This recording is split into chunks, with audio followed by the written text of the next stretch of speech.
안녕하세요. 관광통역안내사 자원해설 김성태입니다.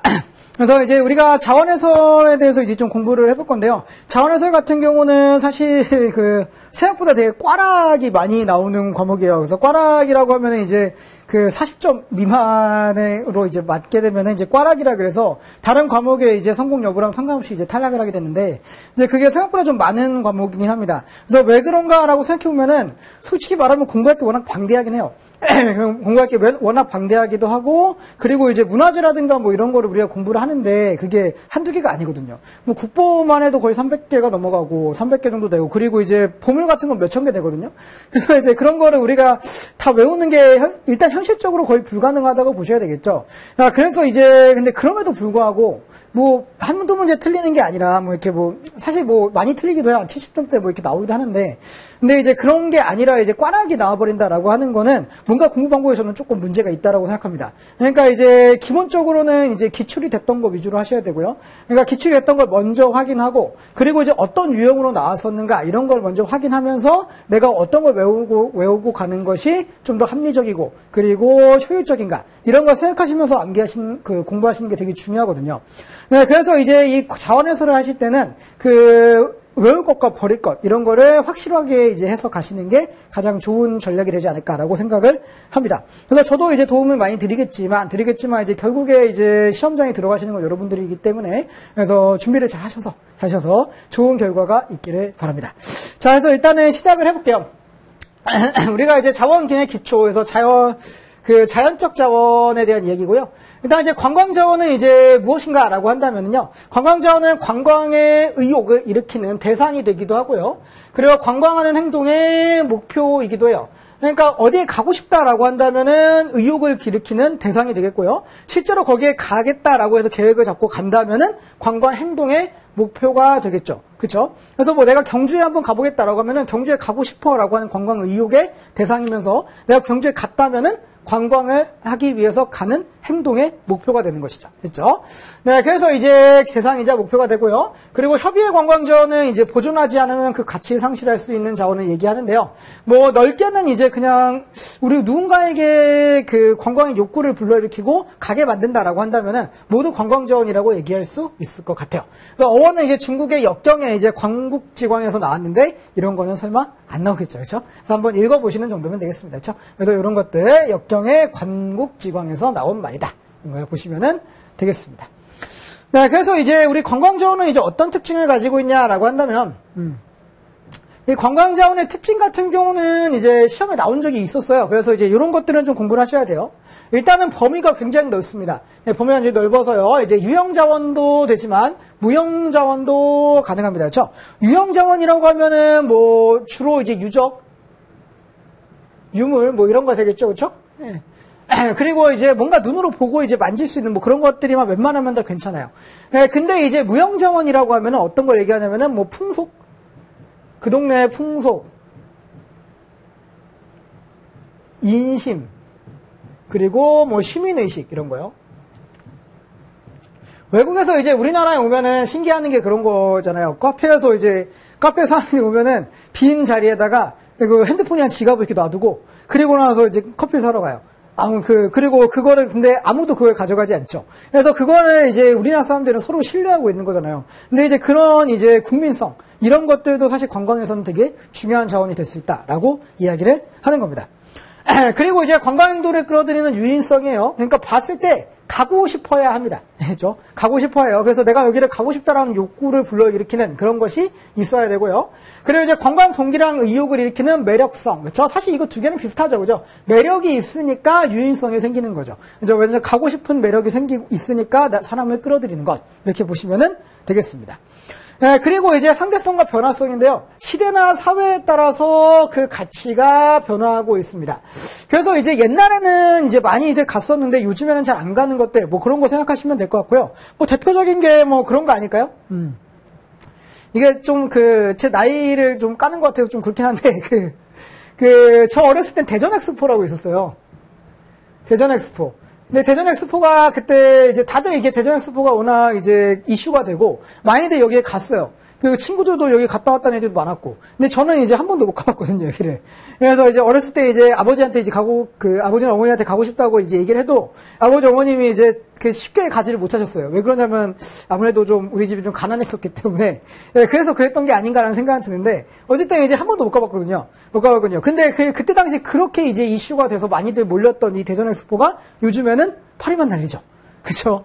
꿈돌이 요즘 뭐 하고 있나 모르겠어요. 그죠? 그래서 그런 것들. 그래서 이런 것들 생각하시면 되겠고. 그리고 예전에는 골목식당에 나오면은, 이제 골목식당에 나온 식당들이 굉장히 중요한 관광지가 되었죠. 그래서 거기를 이제 사람들이 찾아가기 위해서 가갖고 막 새벽부터 줄 서고 막 이랬었다고요. 그래서 그런 걸 근데 지금은 그렇지 않잖아요.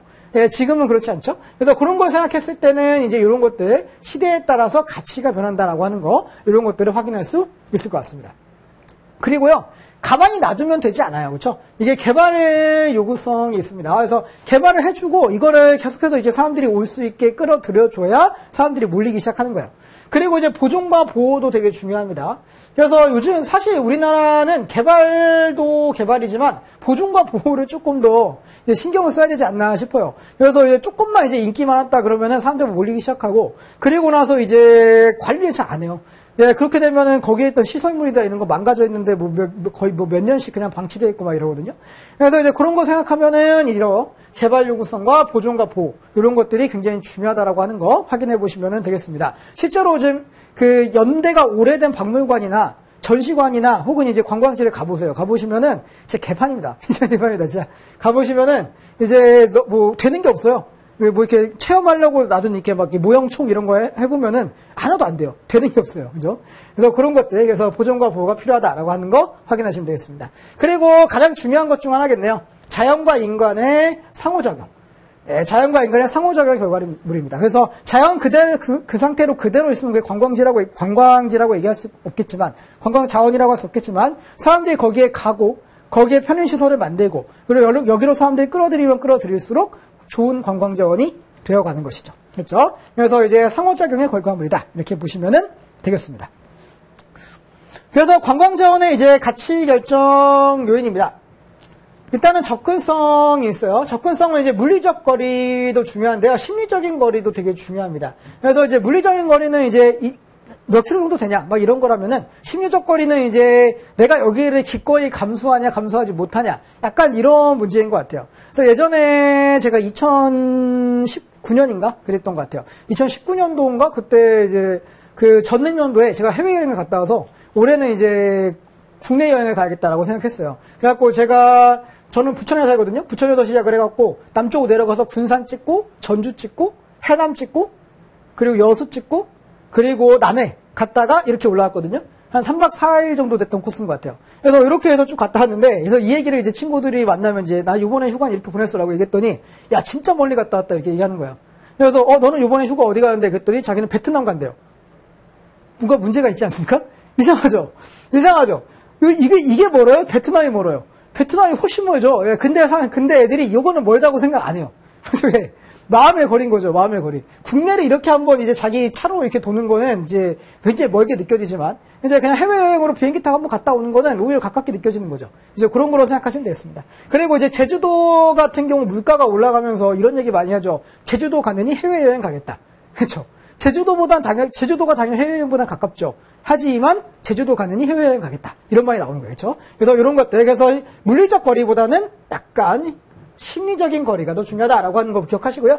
그리고 이제 이미지입니다. 그 대상이 갖고 있는 이제 신념 같은 거요. 개념 같은 거. 그래서 그 대상을 이제 좋아하는 사람도 있고 싫어하는 사람도 있겠죠. 그렇죠? 저 같은 경우는 만화를 되게 좋아해서 만화 관련된 축제 이런 데 되게 많이 갔었거든요. 근데 이제 그런 데 가면은 막 그 이상한 비하하는 말 있잖아요. 막 오덕 막 이런 거 덕후 막 이런 거죠. 그래서 그런 이미지 가진 사람들은 뭐 때려 죽여도 안 가겠죠. 그죠? 그런 것들. 그래서 대상이 갖고 있는 신념 그리고 그런 이미지 이런 거에 근거해서 관광지를 확인하고자 하고요. 그리고 이제 관광시설에서는 이제 숙박, 유원, 휴게시설 이런 것들. 그래서 이제 숙박이나 유원, 휴게시설이 잘 돼 있냐 잘 돼 있지 않느냐도 되게 중요합니다. 저는 이제 어렸을 때는 이제 그냥 텐트집 가지고 가고 막 이런 거 되게 좋아했었는데 요즘에는 이제 나이가 아주 많이 되진 않았지만 나이가 좀 들고 나니까 그 숙소를 되게 많이 보게 되는 것 같아요. 그러니까 잠자리가 좀 편안하고 이제 수도 잘 나오고 뭐 이런 것들. 그래서 제가 낚시를 한번 취미로 삼아보려고 낚시를 갔다가 정말 정말 크게 후회하고 왔거든요. 낚시를 가니까 이제 숙박이나 이런 것들이 굉장히 깔끔하지가 못하더라고요. 그래서 그런 것들이 좀 안 좋은 기억으로 남아서 잘 안 하게 되거든요. 그래서 이런 시설들이 이제 잘 맞아야, 예, 그래야 이제 그 좋은 관광지가 될 거다라고 생각하시면 되겠습니다. 그리고 이제 하부 구조죠. 교통, 전기, 통신, 사가수도, 그렇죠? 이런 것들, 이런 것들도 이제 전부 다 잘 돼 있어야 돼요. 그래서 이런 게 잘 돼 있는 곳이 관광지로서의 가치가 더 높아지는 것이죠, 그렇죠? 그래서 이제 특히나 상하수도라든가 이제 교통, 통신 이런 거 잘 안 돼 있잖아요. 그러면은 사람들이 가면 불편하게 느껴요. 그죠? 그래서 이제 우리나라에서 외국 나가면 가장 힘들어하는 것 중 하나가 인터넷이 안 되는 거라고 하죠. 이제 그래서 그런 것처럼 이런 게 잘 안 돼 있다 그러면은 가장 불편함을 느끼거든요. 그래서 이제 관광지에서 필요함을 느낄 수 있다라고 하는 것이죠. 그래서 이제 이런 것들이 이제 가치 결정의 요인이라고 이야기할 수 있겠습니다. 됐죠? 자, 그래서 이제 우리의 관광자원은 유형자원과 무형자원이 있어요. 유형자원 같은 경우는 이제 자연관광자원과 인문관광자원으로 이제 나눌 수 있고요. 그래서 유형관광자원은 형태가 이제 존재한다라고 생각하시면 되겠고요. 그래서 자연물이거나 아니면은 이제 사람이 만들어낸 그런데 시설물이거나 뭐 이런 거라고 생각하시면 되겠습니다. 그래서 무형관광자원 같은 경우는 이제 인적 그리고 비인적으로 나눌 수 있는데요. 인적 관광자원은 이제 국민성이나 풍속, 아마 아까도 했던 얘기네요. 그리고 비인적인 부분은 종교나 역사 이런 것들, 그리고 혹은 제도 이런 것들도 전부 다 무형 관광자원이라고 얘기할 수 있겠습니다. 그래서 이제 유형 관광자원과 무형 관광자원까지 우리가 이야기를 해봤네요. 그렇죠? 넘어가겠습니다. 네, 그리고 이제 관광행동 특성에 따른 이제 건의 분류도 좀 독특하죠. 그래서 주유형과 체제형이에요. 그래서 주유형 같은 경우는 이제 이동하면서 즐길 수 있는 자원을 이야기합니다. 그래서 이제 축제나 이제 쇼핑 같이 이제 계속해서 이동하면서 이제 여기 갔다 하면서 그렇게 즐기는 자원을 주유형이라고 하고요. 체제형 같은 경우는 숙박을 전제로 합니다. 이제 숙박을 전제로 하고 있는 그런 자원이라고 하시면 되겠죠. 리조트 같은 거 생각하시면 될 것 같아요. 그렇죠? 그래서 관광행동 특성에 따른 분류까지 봤습니다. 하지만 이제 진짜 중요한 분류는 이거 같아요. 관광자원에 불려서 자연적 관광자원과 문화적 관광자원에 대한 분류인 것 같습니다. 이것이 실제로 시험에도 더 많이 나왔죠. 그래서 자연적 관광자원은 이제 그 지역만의 특수성과 상대적으로 가치가 있어야 돼요. 특수성과 상대성이 모두 좀 있어야 됩니다. 그래서 그 지역만의 뭔가 독특한 무언가가 있어야 된다라고 하는 거고요. 그래서 산지나 하천 뭐 이런 것들. 그래서 자연 환경 그 자체를 생각하시면 될 것 같아요. 산지나 하천, 해안, 온천 이런 것들은 다 사람이 어떻게 할 수 있는 건 아니잖아요. 그죠? 네, 그리고 이제 자연적 관광자원의 특징은요.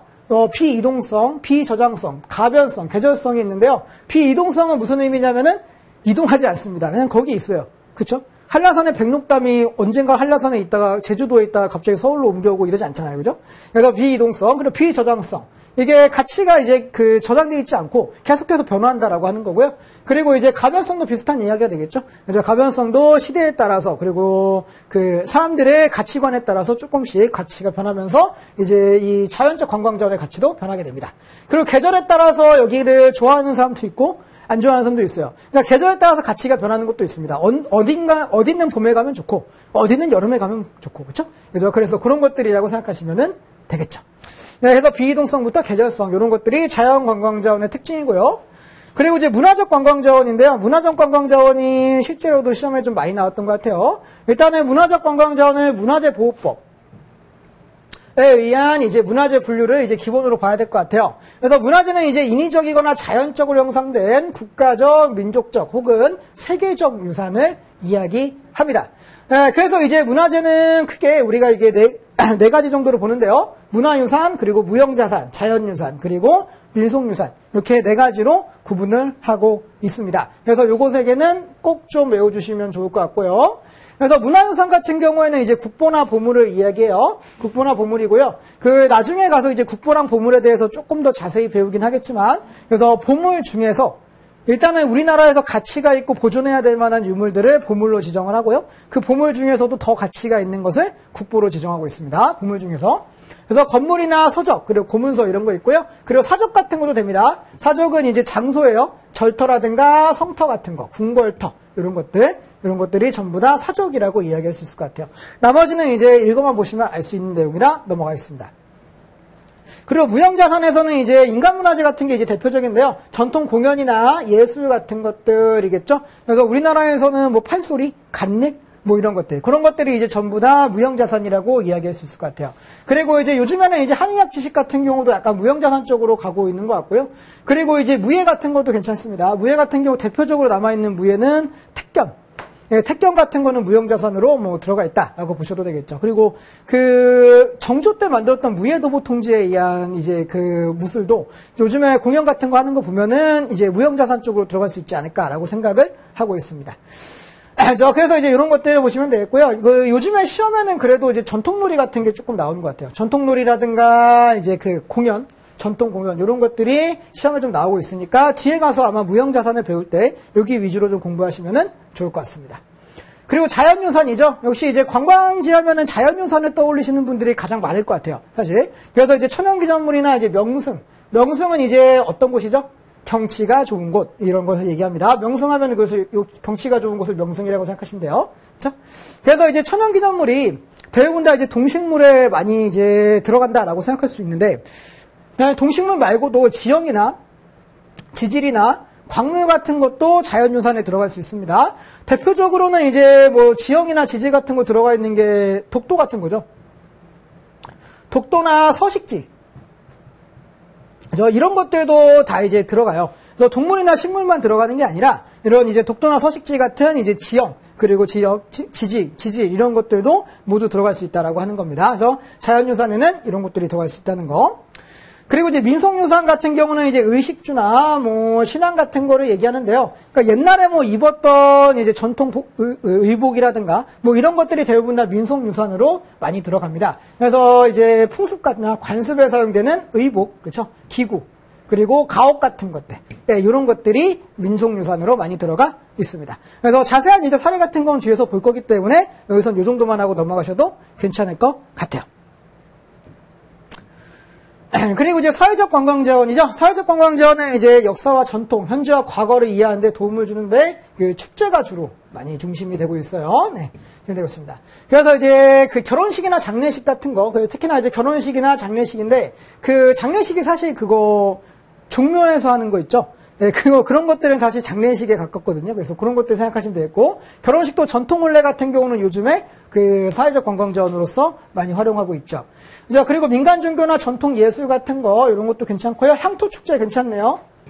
향토축제 요즘에 살리려고 노력 많이 하고 있죠. 그래서 잘 된 경우도 있어요. 잘 된 경우도 되게 많습니다. 잘 된 경우도 되게 많고, 뭐, 한평 나비축제라든가 막 이런 거 어쨌든 그런 건 되게 잘 되고 있어요.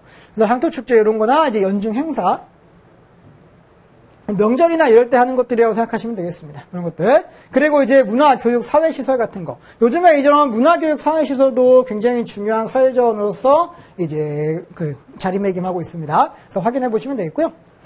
네, 그리고 이제 산업적 관광자원인데요. 요게 조금 재밌죠? 네, 산업적 관광자원 같은 경우는 산업시설과 이제 견학, 사찰, 시찰 이런 걸 하기 위해서 들어가는 건데요. 그러니까 그 돈을 버는 산업 있죠. 그 산업과 관련이 있으면은 산업적 관광자원이라고 얘기할 수 있을 것 같아요. 저희 어머님이 되게 좋아하십니다. 알겠죠? 이런 관광을.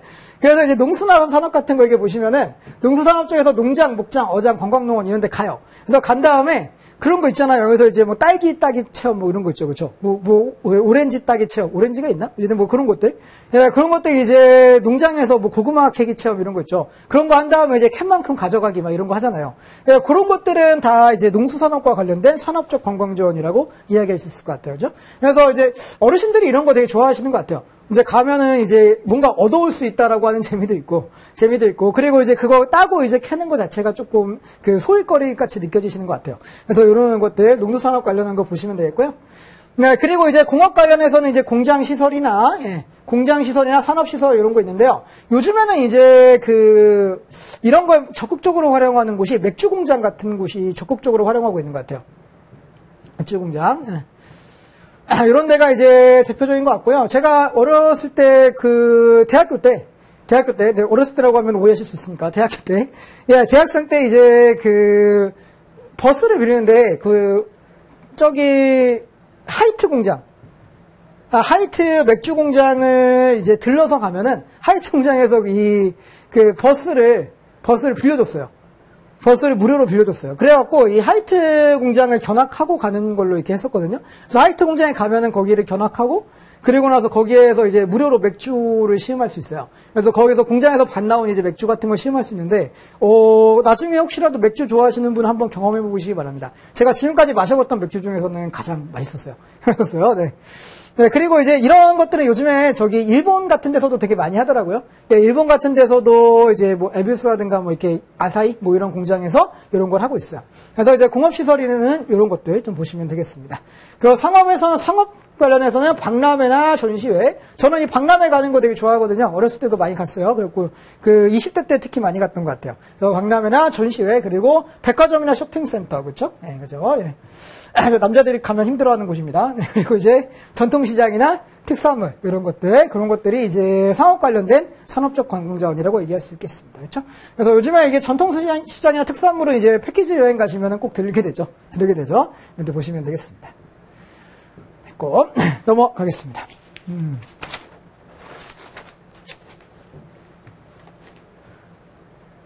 그리고 이제 저랑 이제 제가 이제 애들 가르치는데 애들이 참 좋아하는 곳이죠. 바로 레크레이션, 위락자원이라고 하는 레크레이션 자원입니다.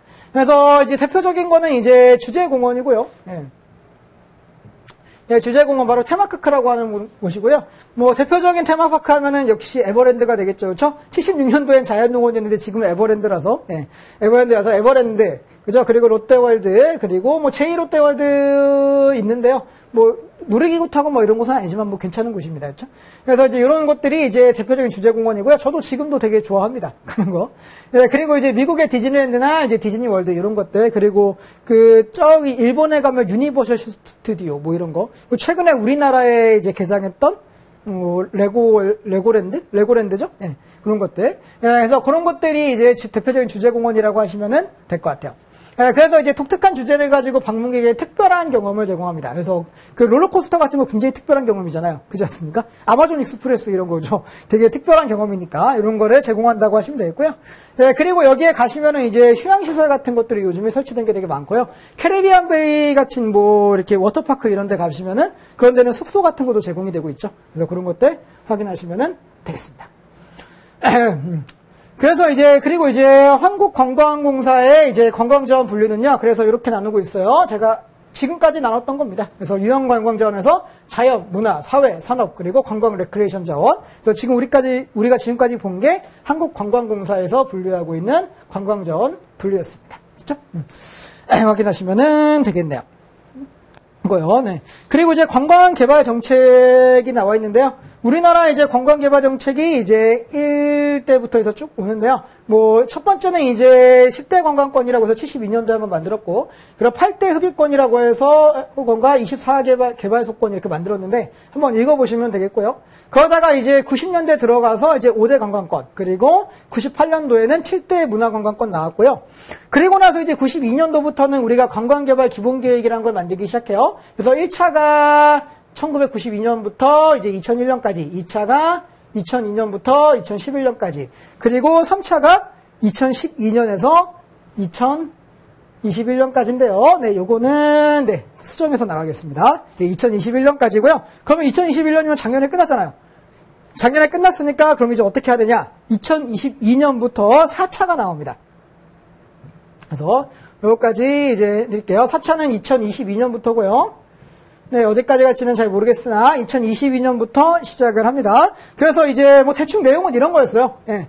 지금까지는 관광자원이 공급자가 중심이었으나 이 공급자 중심이었던 이제 그 관광자원 개발을 수요자 중심으로 바꿔보자. 뭐 대충 뭐 이런 내용들이 좀 들어가 있었던 걸로 봅니다. 그렇죠? 예. 그리고 이제 자원의 개발에 중점을 두었다면은 요번에는 이제 개발과 활용, 요거를 조화를 좀, 활용의 조화에 조금 중점을 두고 있다. 이렇게 보시면은 될 것 같습니다. 네, 그래서 이제 6가지, 6대 추진 전략을 내세우고 있어요. 추진 전략. 이런 것들, 네. 실제로 아마 여러분 교재에는 들어가 있을 겁니다. 그렇죠? 그래서 4차 이런 것들까지 확인해 주시면은 좋을 것 같습니다. 되셨죠? 네, 그래서 이제 이렇게 보시고 이제 관광자원의 해설과 관련한 내용 좀 보도록 할게요.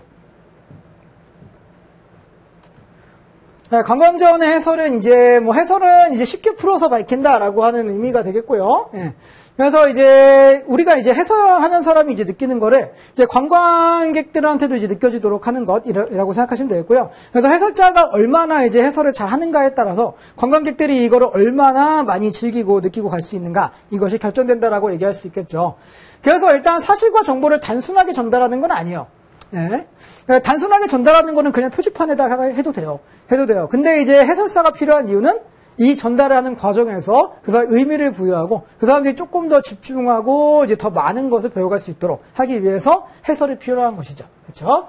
그래서 이제 현상에 내재된 의미, 그리고 상호 관련성, 이런 것들을 보여주는 교육적 활동입니다. 그렇죠? 그래서 이제 여러분이 이제 해설사가 되신다면은 기본적으로는 교육업에 종사하신다는 생각을 가지고 활동을 하셔야 합니다.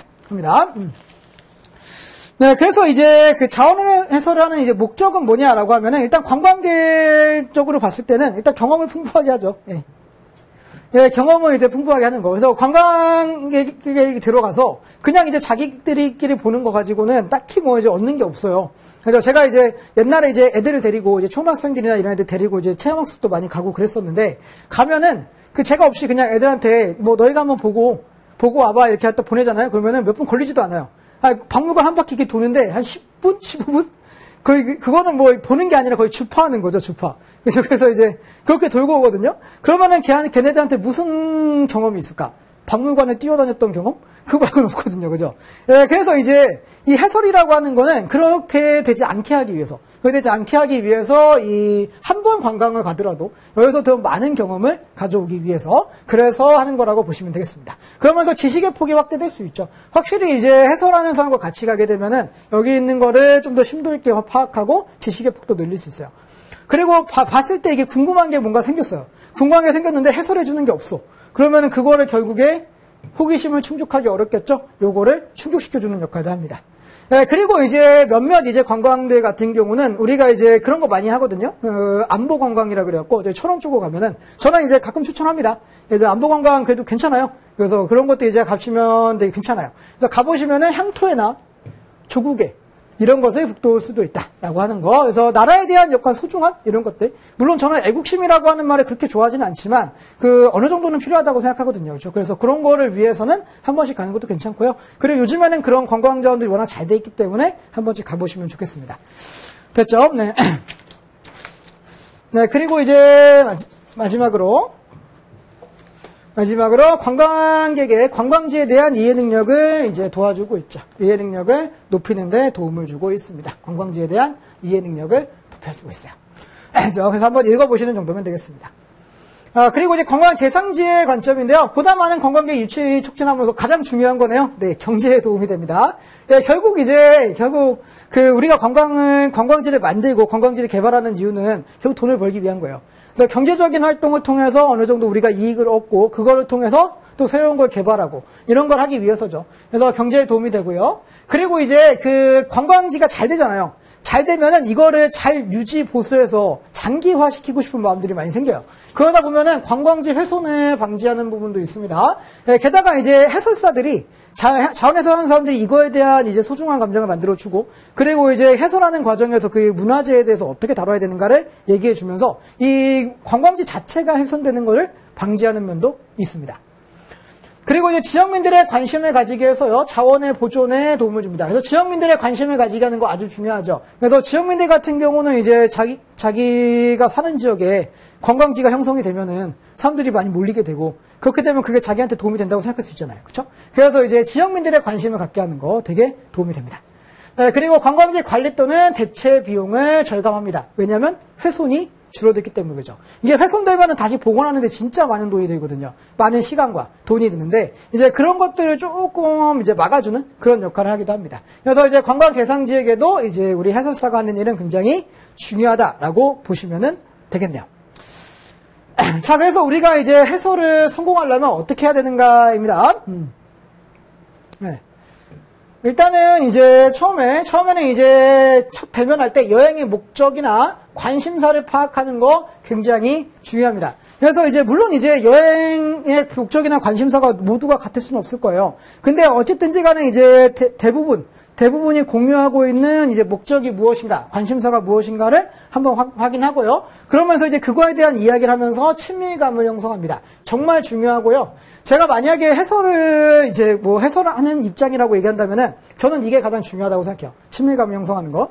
그래서 이제 그 아이들을 이제 가르쳐 보고 이렇게 하다 보면은 그러다 보면은 이제 애들이 내가 정말로 설명을 잘해서 혹은 이제 내가 많은 걸 알고 애들한테 많은 걸 알려주고 있어서 애들이 나를 신뢰하고 좋아하나 라고 하면은 아닙니다.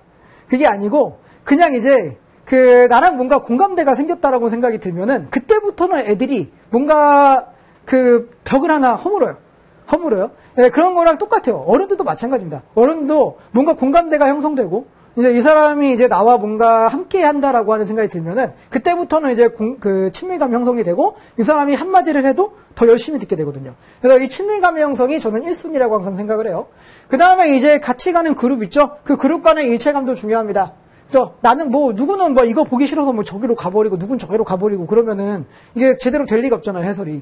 그래서, 최소한 이제 자기한테 관심이 조금 적은 부분이라도, 일단 잠깐 같이 듣고, 그죠? 그 다음으로 넘어가고. 이런 식으로 할 수 있는 일체감이 형성되는 거. 공동체의식을 형성하는 거 굉장히 중요하고요. 그리고 이제 관광객의 지식과 관심을 이용하는 거, 네. 굉장히 중요합니다. 그래서 이제 그 사람이 어느 정도의 지식 수준을 가지고 있고 어느 정도를 알고 있는가를 파악한 다음에 그거를 활용하는 게 되게 좋아요. 그래서 저도 이제 항상 수업할 때 이제 앞에 이제 아이들 앉아 있으면 물어봐요. 이거 알지? 라고 하는데 몰라요. 그럼 모르면 제가 설명해줘요. 그런 식으로 해서 그 사람이 아는 거를 최대한 활용하는 겁니다. 최대한 활용하는 거고요. 그리고 이제 그 해설에 설명할 수 있는 일상생활에서 나오는 많은 것도 있죠. 그런 공감을 불러일으킬 만한 것들, 그런 것들을 활용하는 거 아주 좋습니다. 그리고 역시나 이거죠. 짜임새 있는 이야기 구성입니다. 그렇죠? 그래서 뭔가 사람들이 들었을 때 하는 생각이 들어야 돼요. 그래서 이제 짜임새라고 하는 거는 인과관계입니다. 그래서 뭔가 이제 우리가 이제 속된 말로 요즘에 빌드업이라고 많이 하죠. 그러니까 뭔가 하고 싶은 얘기가 있으면은 그게 나오기 전에 빌드업이 되게 중요합니다. 알겠죠? 그래서 그 이야기의 짜임새, 흐름을 만들어내는 거. 이게 굉장히 중요하다라고 하는 거죠. 그렇죠? 자, 그래서 이제 어떤 테마, 그리고 어떻게 스토리텔링 할 것인가. 이런 것들 굉장히 중요하고요. 그래서 어떤 구성을 하는지에 따라서 해설도 다 달라질 수 있다라고 하는 거고요. 그리고 이제 가끔가다 한 번씩 하는 질문, 이런 것들, 질문으로 관심 유도하는 거 되게 좋습니다. 근데 질문을 하실 때 되게 중요한 거는요, 자연스러워야 합니다. 아시겠죠? 예, 자연스럽게 질문을 유도하셔야 돼요. 그렇죠? 그리고 표현은 명확하게 하시는 게 좋습니다. 명료한 표현. 그래서 애매하게, 그럴걸요? 안 돼요. 아시겠죠? 그럴 수도요? 안 돼요. 그죠? 그래서 명료한 표현이 필요합니다. 그죠? 물론 이제 개그 치려고 이제 할 수도 있죠. 그죠? 조금 이제 유머러스하게 할 수는 있겠지만 그런 게 아니라 이제 뭔가 설명을 해주는 입장이라고 한다면은 명료한 표현 굉장히 중요합니다. 그죠? 그리고 열정, 유머, 자신감 이런 거 자신감 되게 중요합니다. 열정 되게 중요하고요. 유머는 있으면 좋고요. 그래서 인간미, 저는 인간미도 되게 중요하다고 생각해요. 그렇죠? 네. 침착성, 열정, 자신감, 인간미가 있으면은 조금 덜 침착해도 사람들이 많이 이해해줘요. 좋습니다. 요거 생각하시고 신뢰감이나 편안함 이런 것들을 해줘야 되겠죠. 그래 만약에 질문이 들어왔어요. 질문이 들어오면은요 반드시 피드백을 해야 됩니다. 그래서 저는 이제 사실 수업 준비할 때 어떻게 수업을 할까도 되게 많이 준비하지만 질문이 들어왔을 때 어떤 대답을 할까에 가장 많은 시간을 투자하거든요. 그래서 이제 이 피드백을 얼마나 잘해주는가에 따라서 이 신뢰감의 형성이 달라지거든요. 그리고 이제 만약에 이제 질문이 들어왔는데 당장 내가 대답하기 어려운 부분이다라고 한다면은 이런 것도 괜찮습니다. 당장 대답하기 어려워. 그러면은 제가 미처 거기 파악하지 못했는데 이제 후에 이제 제가 알아봐서 안내해 드리겠습니다라고 하시면은 돼요. 모르는 거는 부끄러운 게 아니에요. 오히려 모르는 거를 아는 척 하시는 게 훨씬 더 부끄러운 일이지, 아시겠죠? 네, 그렇기 때문에 이제 선생님들도 사실 모를 수 있잖아요. 저도 모르는 게 많이 있어요. 그래서 모르는 게 분명히 있을 수 있기 때문에 그런 부분이 혹시 질문이 들어왔다면은 이제 알아보고 이제 안내해 줄 수 있는 그런 이제 일을 하시면 되겠습니다. 알겠죠? 아시죠? 그리고 해설시 고려 사항에서요, 제일 중요한 거 일단 관광객의 수준과 관심사항 이런 것들을 고려해야 됩니다. 그렇죠? 어린이들한테 어린이들한테 할 때는 가장 중요한 거 단어 선정 잘 하셔야 돼요. 우리만 한자어 이런 거 애들 잘 못 알아들어요. 아시겠죠? 한자어 이런 거 진짜 못 알아들어요. 요즘 애들의 어휘력과 우리의 어휘력이 많이 다릅니다. 아시겠죠? 물론 요즘 애들 되게 똑똑하거든요. 똑똑해요. 똑똑하고 아는 것도 많은데 어휘력은 우리 때랑 상당히 많이 다릅니다. 아시겠죠? 그래서 어휘를 좀 풀어서 쓰는 거 되게 중요하고요. 뭐 이제 어르신들 같은 경우에는 비속어 좀 자제하시고, 네, 그런 조금 자제하시고, 저도 이제 애들이랑 할 때는 이제 조금 애들이 쓰는 말도 쓰고 하거든요. 근데 어르신들이랑 할 때는 이제 그런 말은 조금 자제해야 되겠죠. 그래서 이제 노년층들에게 이런 것들, 그리고 관심 사항에 따라서 이제 어느 쪽을 좀 더 많이 설명할 것인가. 어린이들은 조금 흥미를 유발하는 쪽을 많이 설명한다면은, 이제 어르신들 같은 경우는 아무래도 조금 지적 욕구가 있는 부분이 많기 때문에 지식 위주로 좀 설명한다든가, 이제 그런 걸로 봐주시면 되겠습니다. 그리고 관광 지역에 따라서는요, 위락 지역이요. 위락 지역은 솔직히 말하면은 해설보다는 그냥 놀게 하시는 게 가장 좋아요. 알겠죠? 그래서 여기서 설명하겠다라고 해갖고 이 롤러코스터는 막 이러고 있을 수 없잖아요. 그죠? 그래서 위락 지역 같은 경우에는 가능하면 스스로 즐기겠죠? 설악산 같은 뭐 남이섬 이런 데 다 마찬가지입니다. 가서 여기서 즐기면서 사진 찍고 이제 여기서 스스로 경험할 수 있게 하는 게 가장 좋고요. 역사 문화 지역 같은 경우는 아니죠. 여기는 해설의 가치가 되게 중요합니다. 그래서 이런 데서 이제 의미나 가치를 설명해 주고요. DMZ나 DMZ 투어 이런 데 가시면은 이제 DMZ가 어떤 의미를 가지고 있고, 우리가 지금 현재 어떤 상황에 처해 있고, 우리가 안보에 대해서 어떻게 생각해야 되는가, 이런 거 보시면 되겠고요. 그리고 경복궁 이런 데 가시면은 경복궁의 건물이나 이런 것들 해설하는 거 중요하겠죠. 좋습니다. 그렇게 해서 이제 우리가 관광지 해설에 대한 이야기까지 봤고요. 해설 기법과 기법 관련해서는 우리가 잠깐 쉬었다가 다음 시간에 보도록 하겠습니다. 수고하셨습니다.